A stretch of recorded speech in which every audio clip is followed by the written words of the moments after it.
Ya selama ekonomi itu masih ada, selama orang itu masih pengen ngumpulin uang, atau misalnya Kunciin tuh. investasi, udah pasti ada sih Bang. Udah itu aja Mas. Orang masih butuh uang Iya, gitu paling kuncinya. bentuknya aja kan, nanti ada Bentuknya. yang digital bank kayak Betul. sekarang, Gue terus aja nanti sekarang udah hampir jarang megang cash lah. iya kan, Iya, cashless betul. semua kan karena Iya. kita sekarang. Nah menurut gue simpelnya itu aja, selama Oh. orang masih butuh pasti akan ada. Oke, menarik. Berarti ya poin yang bisa kita ambil adalah ya Menarik banget. oke. Kita ngomong bicara dari sisi industrinya. Mm-mm. Industrinya itu dinamis sekali berkembangnya. Jadi kesempatan kita untuk belajar tuh banyak banget. Kita Oke. kesempatan ketemu sama orang juga banyak banget. Jadi kita ketemu sama berbagai industri itu kesempatannya besar sekali. Gen Z balik lagi pengennya cepet pindah, kalau kayak gitu kan, pindah-pindah pekerjaan, pengennya langsung ini langsung itu. Nah, kalau di bank tuh kalau yang gue lihat harus lebih pelan-pelan sih Mas, harus lebih dinikmatin, kita harus pelajarin nih flow-nya tuh gimana sih keseluruhan gitu.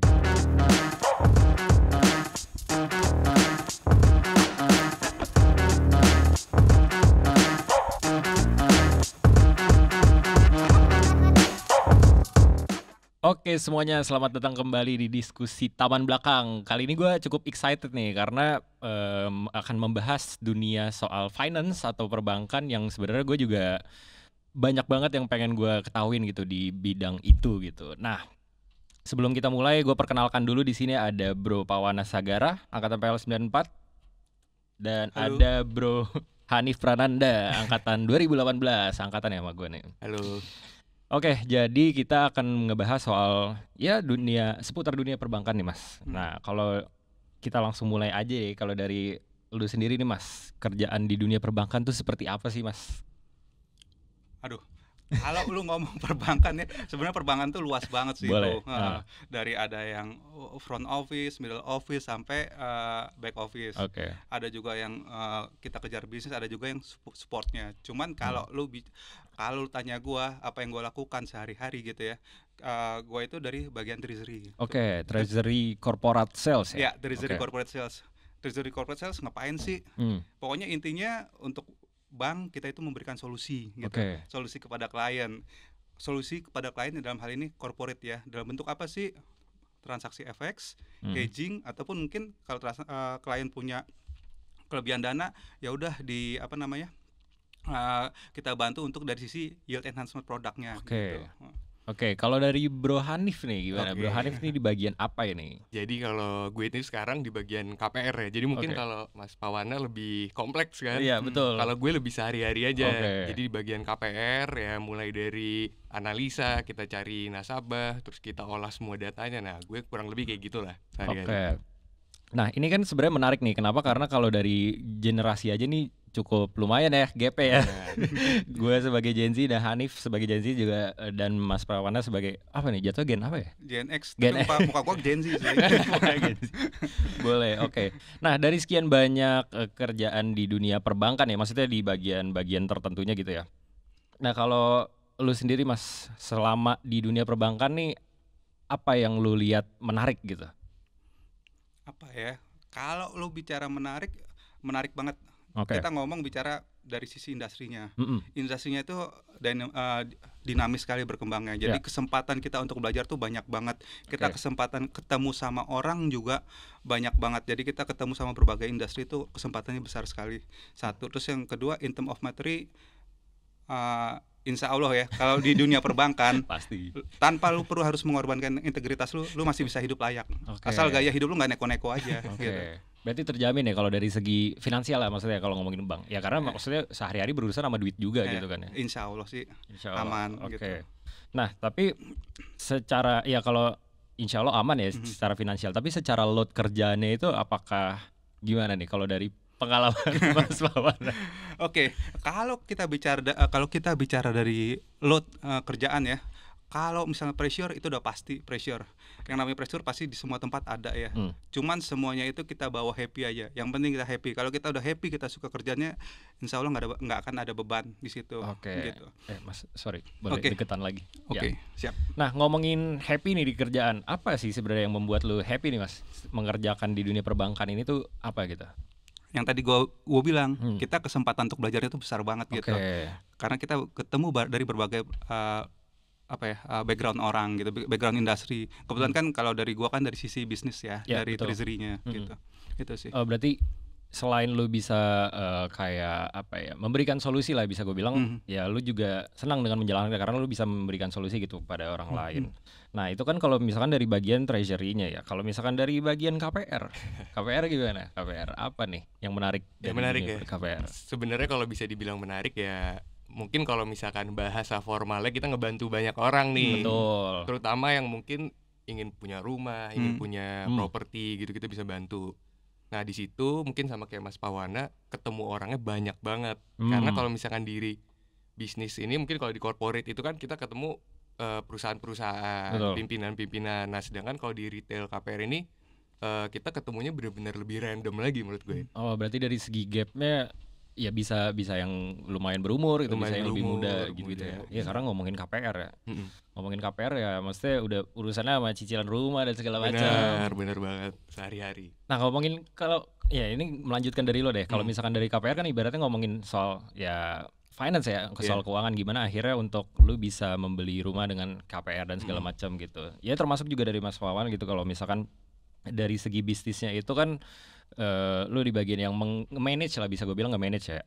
Itu tuh lu melihatnya di dunia saat ini tuh seperti apa gitu soal keuangan gitu. Ya boleh Mas Wawan dulu gitu. Ini kita bicara keuangan mana nih? Keuangan secara ya mungkin bisa dari sudut pandang dari perbankan gitu.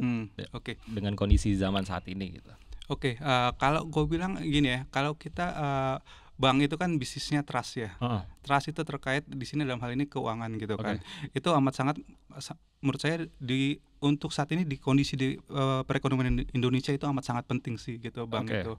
Baik dari sebagai fungsi sebagai intermediary atau dia mungkin sebagai agent of payment gitu. Dan itu menurut saya itu memang harus salah satu industri yang benar-benar istilahnya benar-benar dijaga oleh pemerintah, di mana ada regulator dari Bank Indonesia ataupun OJK adalah bank gitu.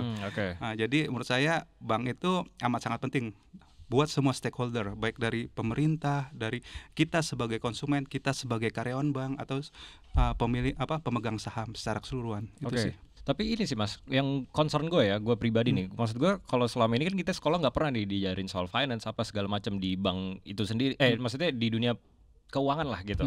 Nah, lu yang sebagai udah berkecimpung di dunia bank tuh apa nih yang bisa kita share lah ke general gitu, atau apalagi ke anak-anak yang masih di dunia sekolah gitu, di dunia pendidikan dan segala macam ya gitu Mas. Oke, mungkin kalau yang lu maksud itu ini terkait dengan personal finance kali. Boleh ya, personal finance. Kalau bank kan mungkin kan kita ada juga kuliah yang jurusan perbankan segala macam. Cuman memang kalau untuk personal finance, kalau pengalaman saya nih ya, dari kita kecil sampai kita kuliah itu kita nggak pernah benar-benar dididik terkait dengan personal finance. Jadi kalau kita bicara terkait dengan literasi keuangan itu kadang-kadang kita istilahnya kayak gaptek gitu ya. Tabu mungkin tabu. Nah, bukan tabu ya Pak, kita kayak gagap lah gitu. Jadi kayak benar mungkin nggak terlalu benar juga tabu. Wah ini susah agak tabu kita bicarain. Tapi sebenarnya itu penting banget gitu, karena itu menjaga kita bagaimana kita kita bisa manage, kita punya wealth gitu ke depannya gitu. Sebenarnya kan personal finance kan nggak hanya kita bicara tentang bagaimana investasi, tapi dari bagaimana emerging fund, bagaimana insurance, bagaimana terkait dengan sampai pembagian warisan, itu yang penting banget menurut saya, dan itu sangat-sangat kurang saat ini di Indonesia gitu. Dan dari sisi itu sebenarnya perbankan itu bisa membantu gitu kan. Kan di bagian bank juga ada kayak wealth managementnya juga gitu.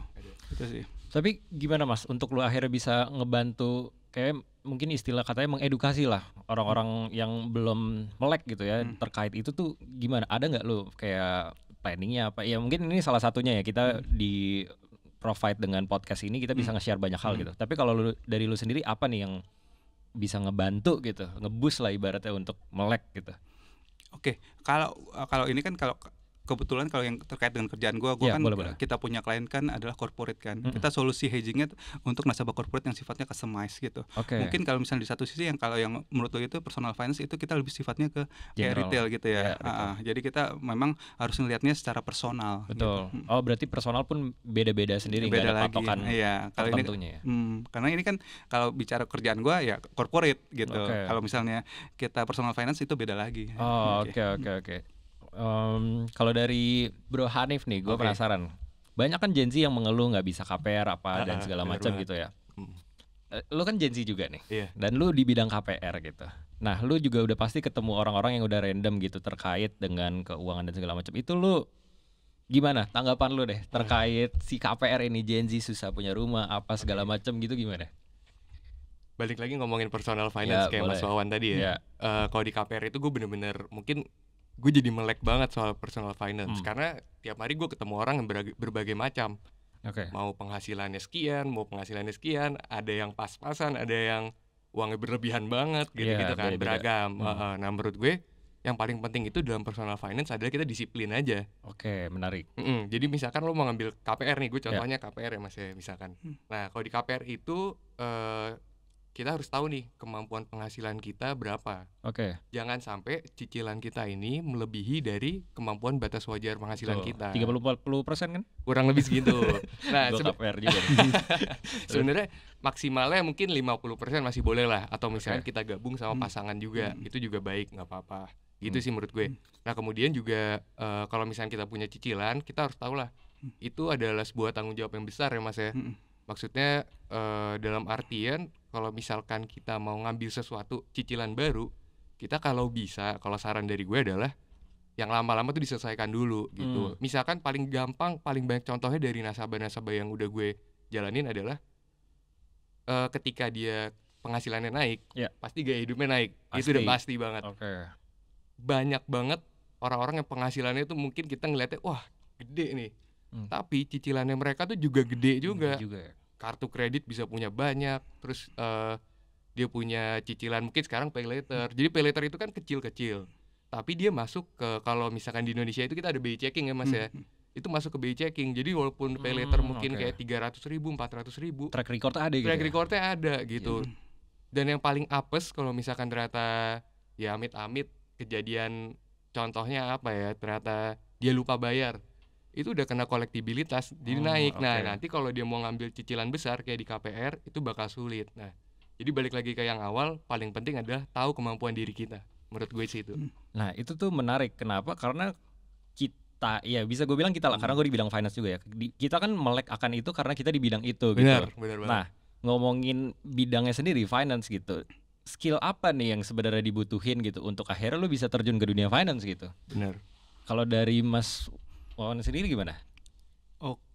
Skills ya, mungkin bukan di finance tapi dalam hal ini spesifik perbankan. Perbankan mungkin. Perbankan ya. Kalau yang jelas nomor satu adalah integritas, itu mendasari semuanya ya. Kita harus punya integrity gitu di situ. Satu. Nah, yang kedua adalah terkait, kita bicara skills, kita ada dua nih. Ada soft skills, ada hard skill. Setuju. Kalau soft skill kayak kita kemampuan kita analisa, kita kemampuan untuk problem solving, memberikan solusi kepada nasabah gitu kan, atau juga kemampuan beradaptasi. Karena ini kan perubahannya tuh pesat banget ya, kenceng banget ya gitu. Tuh. Terus yang interpersonal skills juga penting banget, karena lu harus bisa bina networking di sini. Lu bisa nggak cuman ke klien lu juga harus internal di dalam juga lu harus pandai-pandai menjaga hubungan. Nah, bicara terkait dengan soft skill kita, tadi soft skill. Sekarang kita bicara terkait hard skill, itu udah pasti penting banget. Satu, kita product knowledge itu kita dari sisi perbankan, mungkin dari sisi treasury lebih spesifiknya kalau di tempat gua ya. Terus kedua, kita juga dari sisi teknologi, karena kita makin kesini tuh teknologi tuh amat sangat membantu kita gitu. Kalau enggak kita bisa jadi gaptek gitu, ketinggalan gitu kan. Terus yang ketiga juga kayak misalnya bahasa. Bahasa itu penting, apalagi kita misalnya sekarang kita perkembangan bisnis dengan China kan cukup pesat. Nah, salah satu contoh di kantor saya itu kita ada kursus bahasa Mandarin. Itu salah satu kita untuk mengantisipasi terkait dengan perkembangan zaman yang terjadi. Itu sih. Tapi harus spesifik jurusan ekonomi gak sih Mas kalau menurut lu? Nah, ini menarik. Boleh. Bidang perbankan adalah salah satu yang paling welcome ke semua jurusan. Kenapa? Karena kalau banyak yang gua kenal ya, beberapa banker top ya, itu justru lulusannya dari sekolah pertanian. Atau ada juga yang dari kedokteran gigi. Jadi kalau kita lihat tuh dari lintas ilmunya tuh amat sangat backgroundnya itu banyak banget, beragam banget gitu. Tapi yang penting, yang utama adalah kalau kita mau bertahan, mau survive di industri perbankan adalah kita harus mau belajar sih, mau beradaptasi. Itu yang paling penting. Kuncinya mau itu dulu ya. Tapi gini, kalau misalkan backgroundnya ya ngomongin tadi pertanian gitu, atau mungkin backgroundnya yang bukan dari ekonomi, berarti kan ada tingkat kesulitan yang berbeda gitu Mas untuk kualifikasi ke dunia perbankan. Apa enggak ada? Apa gimana menurut lo? Gini, kalau yang saya lihat banyak kita ada dua nih cara masuk perbankan, dari sisi jalur MT atau jalur pro hire. Nah, rata-rata yang biasanya backgroundnya beraneka ragam itu mereka masuknya dari jalur MT, management trainee. Jadi mereka belajar dari bank tuh secara keseluruhan dulu. Mereka melihat helikopter view-nya seperti apa, dari sisi bisnis, dari sisi support, dari sisi operation, dari sisi risk, itu mereka pelajarin semua. Itu sih. Jadi mereka belajar dulu, habis itu kita lihat nih mereka cocoknya di mana. Nah, kita tempatinnya atau si MT sendiri melihat, oh gue cocoknya di sini nih, ya udah mereka mengajukan untuk gue pengen di bagian bisnis nih, gue pengen di bagian risk nih, seperti itu sih. Oke, berarti bisa secara spesifik juga ya, tergantung ya, balik lagi tergantung kemauannya dia sebenarnya, seberapa kapasitas dia untuk mau belajar gitu. Tapi menarik banget sih, karena maksudnya berarti kan kalau dari skill nggak melulu harus jurusan ekonomi. Iya, mungkin probabilitasnya lebih gede gitu ya kalau jurusan ekonomi gitu. Tapi ternyata enggak gitu. Dan mungkin topik yang mau gue bahas adalah tadi poin ketika lu bilang perubahannya kan drastis nih ya, mengingat ya tarif Trump dan kondisi perkembangan zaman saat ini. Apakah dunia perbankan ini cukup sustain, dan apa nih tantangannya menurut lu Mas di kondisi zaman indis ekonomi lah kalau bisa gue bilang? Mungkin kalau misalnya kita bicara lebih spesifik lagi, sustain apa, kan sekarang kan kalau kita ngelihat kompetitor kita kan, kita nggak hanya lihat bank A bersaing dengan bank B, kita nggak bisa lihat itu. Kita lihat juga bank itu bisnisnya apa, saingannya apa, saingan yang close kompetitor ini siapa, saingan secara yang nggak langsungnya siapa gitu, misalnya kayak fintech segala macam. Nah, ujung-ujungnya sih sebenarnya kita harus beradaptasi. Kita nggak bisa menganggap semua saingan itu kita harus head on, nggak. Kita mau nggak mau kita harus kolaborasi, berdamai lah ya, berdamai dengan kenyataan gitu kan. Misalnya kayak bank gitu, bank dengan fintech, bank mau nggak mau kalau bisa itu kolaborasi dengan fintech. Fintech punya sistem yang efisien, punya teknologinya, bank punya sumber daya, punya infrastruktur. Nah, itu kita kerjasama untuk menggarap market yang lebih besar. Gitu. Oke. Berarti tapi kalau gue tangkap ya dari apa yang lu jelasin ini, mungkin lebih kayak yang tadinya ada banyak opsi, kita ringkesin lagi lah untuk akhirnya bisa jalan bareng-bareng gitu kan. Ya, betul. Secara general lah, bahasa general lah ya. Betul. Berarti sebenarnya nggak terlalu mengganggu ya dengan apa kondisi apa segala macam kayak gitu yang ekonomi saat ini lah gitu. Kalau kita lihat mau nggak mau kita harus beradaptasi sih ya, gitu. Kuncinya itu lagi beradaptasi ya. Salah satu contoh mungkin poin penting ya, buat gambaran aja gitu. Ada salah satu bank regional bank yang cukup besar, itu karyawannya tuh switch tuh dari lulusan keuangan, lulusan ekonomi, sekarang kebanyakan engineer. Karena memang perkembangan teknologi membutuhkan kita untuk itu gitu. Kayak IT dan segala macam. Betul. Ya, mengenai AI dan segala macam ya. Iya, betul. Oke. Kalau dari Bro Hanif gimana? Kalau menurut gue, balik lagi ini opini pribadi. Mas ya. Boleh. Kalau misalkan menurut gue adalah bank itu udah pasti sustain, karena saat ini di sistem ekonomi dimanapun bank itu masih punya andil yang sangat kuat. Nah, kita ngeliat basicnya dari situ aja sih. Kayak selama ekonomi itu masih ada, selama orang itu masih pengen ngumpulin uang atau misalnya investasi, udah pasti ada sih bang. Udah itu aja Mas. Orang masih butuh uang. Iya, paling bentuknya aja kan. Nanti ada yang digital bank kayak sekarang. Gue aja nanti sekarang udah hampir jarang megang cash lah. Iya kan, cashless semua kan karena kita sekarang. Nah menurut gue simpelnya itu aja. Selama orang masih butuh, pasti akan ada. Menarik. Berarti poin yang bisa kita ambil adalah ya bank juga harus, ya nggak bank doang ya, semua tuh harus beradaptasi dengan teknologi yang ada ya, which is termasuk bank gitu ya. Setuju banget. Yang ngomongin beradaptasi ini, teknologi apa nih yang saat ini mungkin jadi bahan diskusian di dunia perbankan gitu, yang dipakai saat ini, ya mulai dari AI, dari apa gitu, ada nggak yang menarik gitu dari dunia perbankan Mas? Kalau kita lihat mungkin salah satu kita lihat dulu kan bank tuh harus cabangnya banyak. Gitu kan. Sekarang mulai branchless banking. Apa tuh? Jadi kita mengurangi branch cabang. Gitu. Jadi buka rekening pun kan sekarang bisa pakai aplikasi kan? Iya betul. Buka rekening bisa aplikasi. Kita mau buka bonds bisa aplikasi juga gitu kan. Atau kita buka bonds invest di bonds pakai aplikasi. Kita mau insurance juga bisa pakai aplikasi. Jadi memang intinya adalah memudahkan customer lah. Kita memberikan customer experience yang terbaik lah. Digitalisasi lah bisa gue bilang. Betul.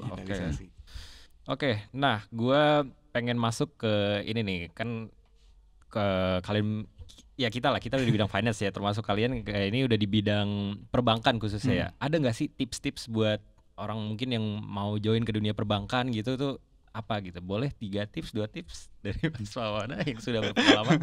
Mungkin tips kita agak beda ya, karena kita punya generasi agak beda nih. Agak beda, kita ada 2 sudut pandang. Bagus nih jadi. Tapi yang jelas salah satu benang merahnya adalah integritas. Lagi-lagi tuh ya. Integritas tuh utama ya, karena di bank itu integritas itu amat sangat penting gitu. Karena balik lagi ke trust kan sebenarnya. Ya, karena bisnisnya adalah trust.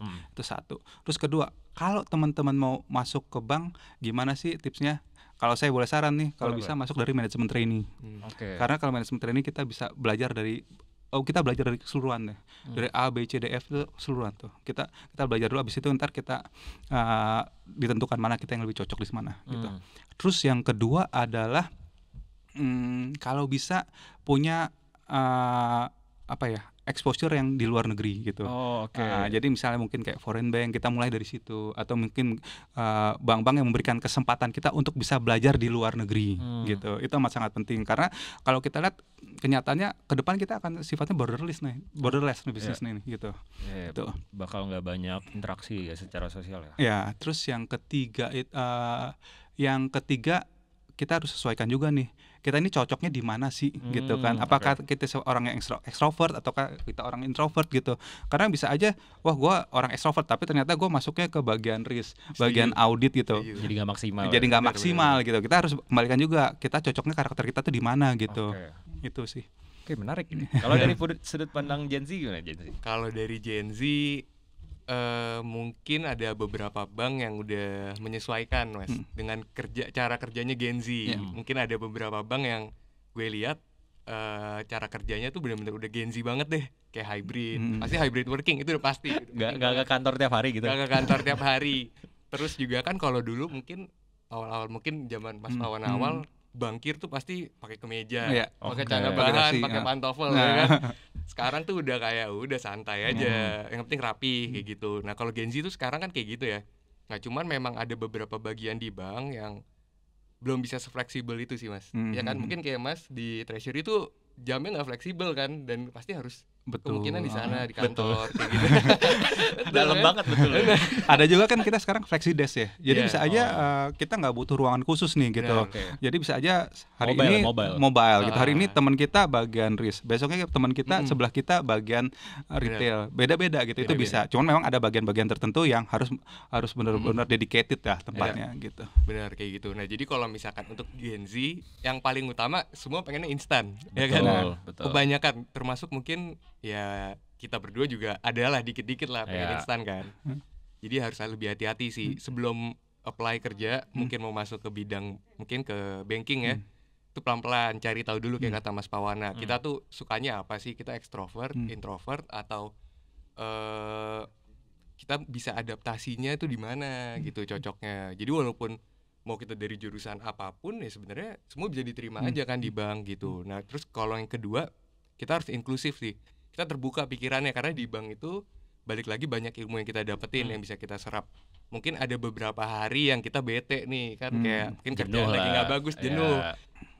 Gen Z balik lagi pengennya cepet pindah kalau kayak gitu kan, pindah-pindah pekerjaan, pengennya langsung ini langsung itu. Nah kalau di bank tuh kalau yang gue lihat harus lebih pelan-pelan sih Mas. Harus lebih dinikmatin, kita harus pelajarin nih flow-nya tuh gimana sih keseluruhan gitu. Jadi ya balik lagi kalau misalkan untuk di Gen Z ya baik-baik aja sih menurut gue untuk masuk ke dunia banking. Yang penting ya tadi inklusif, terus dia bisa adaptif tadi, sama yang terakhir hati-hati gitu. Pelan-pelan lah, pelan-pelan. Poin menariknya mungkin yang bisa gue highlight adalah harus mencintai prosesnya lah. Cintai proses, bener. Harus percaya sama proses, bener banget. Terus mungkin gue mau tambahin juga boleh. Kita harus bersahabat dengan target.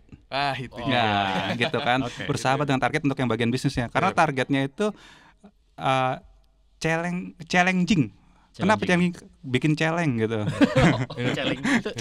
Bikin challenge. Tapi once ketika itu kita udah bisa achieve target kita udah di atas target kita, wah rasanya tuh gimana banget gitu. Berarti kuncinya apa? Jangan menurunkan target nih. target adalah sahabat kita. Udah Oh pasti. itu tapi menarik sih, target sahabat kita ya. Berarti gimana caranya kita harus tetap ya konsisten ya sama target apa yang kita tentuin gitu. Nah ngomongin apa lagi ya, ngomongin ini sih paling hal ya sebenarnya tadi gue mau ngomongin hal unik, tapi gue penasaran dulu secara dari sisi personal ya masing-masing aja. Apa ya, kalau tadi kan udah dibahas bahwa lo di dunia perbankan karena memang lo suka ya dan bisa memberikan solusi ke orang gitu, dan lo suka juga di bidangnya. Tapi yang nge-trigger awalnya itu apa Mas? Kayak ya udah gue masuk ke dunia perbankan gitu. Apakah emang dari sendiri atau gimana tuh Mas?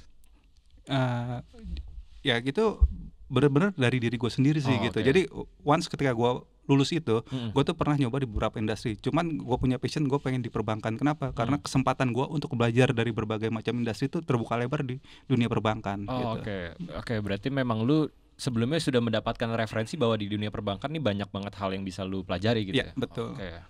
Kalau dari Nah, kalau dari gue tuh berbeda sebenarnya. Iya, menarik nih. Pada awalnya sebenarnya gue nggak tertarik untuk kayak gitu. Gue dari dulu tuh selalu punya cita-cita untuk jadi entrepreneur. Pokoknya gue ya gimana sih anak pengusaha lah. ya idealis kan mungkin Mas waktu masih SMA kan kayak wah pokoknya entrepreneur gitu. Cuman pada saat ketika lulus proses selama kuliah mungkin mikirnya kayak kita harus belajar juga nih, kita harus tahu sih dunia kerja itu kayak apa juga. Kan untuk kita bisa jadi entrepreneur ya mungkin ada beberapa sektor yang kita harus punya modal juga kan, kita harus punya capital. Yang dimana capitalnya bukan cuma secara materi tapi kan secara pengetahuan juga kan. Ya, gitu. tapi gue sepakat sih karena untuk menjadi entrepreneur kan lu akan mengerjakan orang lain gitu, mempekerjakan orang lain. Ya lu harus rasain dipekerjakan dulu gitu kan. Iya benar. Itu poin yang menurut gue penting sih. Jadi kita tahu oh kita tuh harus nge-treat orang nggak kayak gini ya, nggak kayak gitu. Terus ya cara kerjanya juga kita tahu kan jadi lebih efisien kalau di bank gitu. Nah pada akhirnya gue masuk di bank, jadi ketemu banyak orang, ketemu banyak yang gue pelajarin kayak usaha-usaha yang lagi ngelakuin pinjaman itu kan gue jadi pelajarin. Oh ada ya ternyata usaha yang menurut gue gak kepikiran nih, ternyata ada gitu loh, ya kan? Usaha-usaha kayak gitu gue jadi belajar banyak. Nah pada akhirnya alhamdulillah sampai sekarang gitu sih kalau gue. Oke. Terakhir sih sebenarnya kalau itu kan dari personal ya, maksudnya udah tahu nih yang ke-trigger apa, referensinya apa. Kalau dari ya kita sama-sama alumni PL deh. Kalau dari PL-nya sendiri deh, ada nggak sih intisari yang membuat lo kayak untung gue sekolah di PL deh gitu. Jadi gue bisa kayak di bank tuh kayak oh ya untung gue pernah sekolah di PL gitu. Jadi, ada sesuatu yang gue dapetin gitu. Intisarinya nih apa nih? Dari ya boleh dari Mas Pawana dulu ya Pak. Intisarinya ya. Oke, mungkin kalau dari PL jelas insya Allah kita punya mental udah tertempa ya. Wah setuju banget ya, lagi. Gitu kan. Satu kan kita biasa hidup ya sebagai ini dah, sebagai pria gitu. Terus yang kedua kalau kita lihat ini PL connection itu nggak ada duanya. Nah, karena networking PL tuh keren banget sih, harus gue akuin gitu. Once ketika kita di dunia kerja gitu ketemu anak PL, suasana tuh kayaknya lebih cair aja, bisnis lebih jalan. Itu yang gue rasain sih. Ya beruntunglah kita jadi anak PL. Jadi lebih ke mental dan kedekatannya ini ya, networking. Betul. Lu? Kalau menurut gue yang pertama pasti mental tadi. Ini mental ada apa ini di tapi saya tuh punya pengalaman nih Mas. Jadi waktu pas di PL dulu kan ekskul Merpati Putih sampai. Nah pokoknya kita tiap weekend itu latihan sama alumni. Nah terus kan kita anak PL kan selalu diajarinnya kayak ya pokoknya lo jual gue beli lah, ya kan? Pokoknya kita paling inilah superior gitu. Nah cuman ada satu alumni gue inget banget, dia ajak ngobrol sama waktu itu. Lu boleh sekarang ngerasa jago, sekarang ngerasa apa, tapi nanti pas lulus lu bakal ketemu orang yang berbeda banget. Betul, setuju. Jadi jangan sampai superioritas lo ini tuh selalu ngerasa gue paling bener, gue paling kuat. Tapi yang dari PL lo harus dapetin adalah lo berani bertanggung jawab. Sama yang satu lagi tuh ya adaptif tadi gitu Mas. Jadi kita harus bisa ngebaca situasi nih, ketemu orang kayak gimana. Nah itu yang dari PL gue dapetin tuh menurut gue itu. Kedua adalah koneksinya emang banyak banget sih. Gokil, ini bisa diklip di TikTok ya. Udah cocok banget.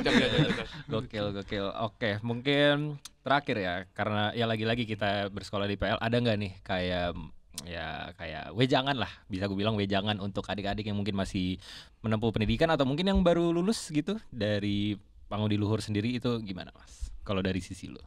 Ya, oke, kalau misalnya buat teman-teman ya, oke lah, kita gunakan koneksi PL kita sebaik mungkin. Jadi kalau misalnya ini kita juga harus jadi orang yang apa ya, satu lagi berintegritas lah gitu. Jadi apa yang lu sampaikan tuh harus lu buktikan, itu aja sih. Jadi kedepannya lo hidup lo insya Allah lancar sih kalau kayak gitu. Oke, walk the talk berarti ya. Walk the talk.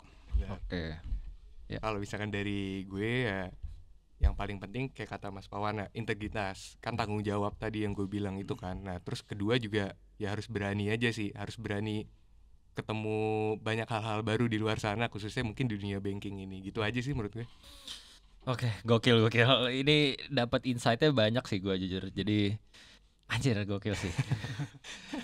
Jangan capek gitu dong Sob. Anjir. Ini sebenarnya gila sih, maksudnya dunia finance nih nggak bakal ada habisnya gitu ya. Jadi buat kalian nih yang masih merintis lah bisa gue bilang ya, ini salah satu point of view yang bisa kalian ambil intisarinya dari sudut pandang bankers atau perbankan di Indonesia lah ya.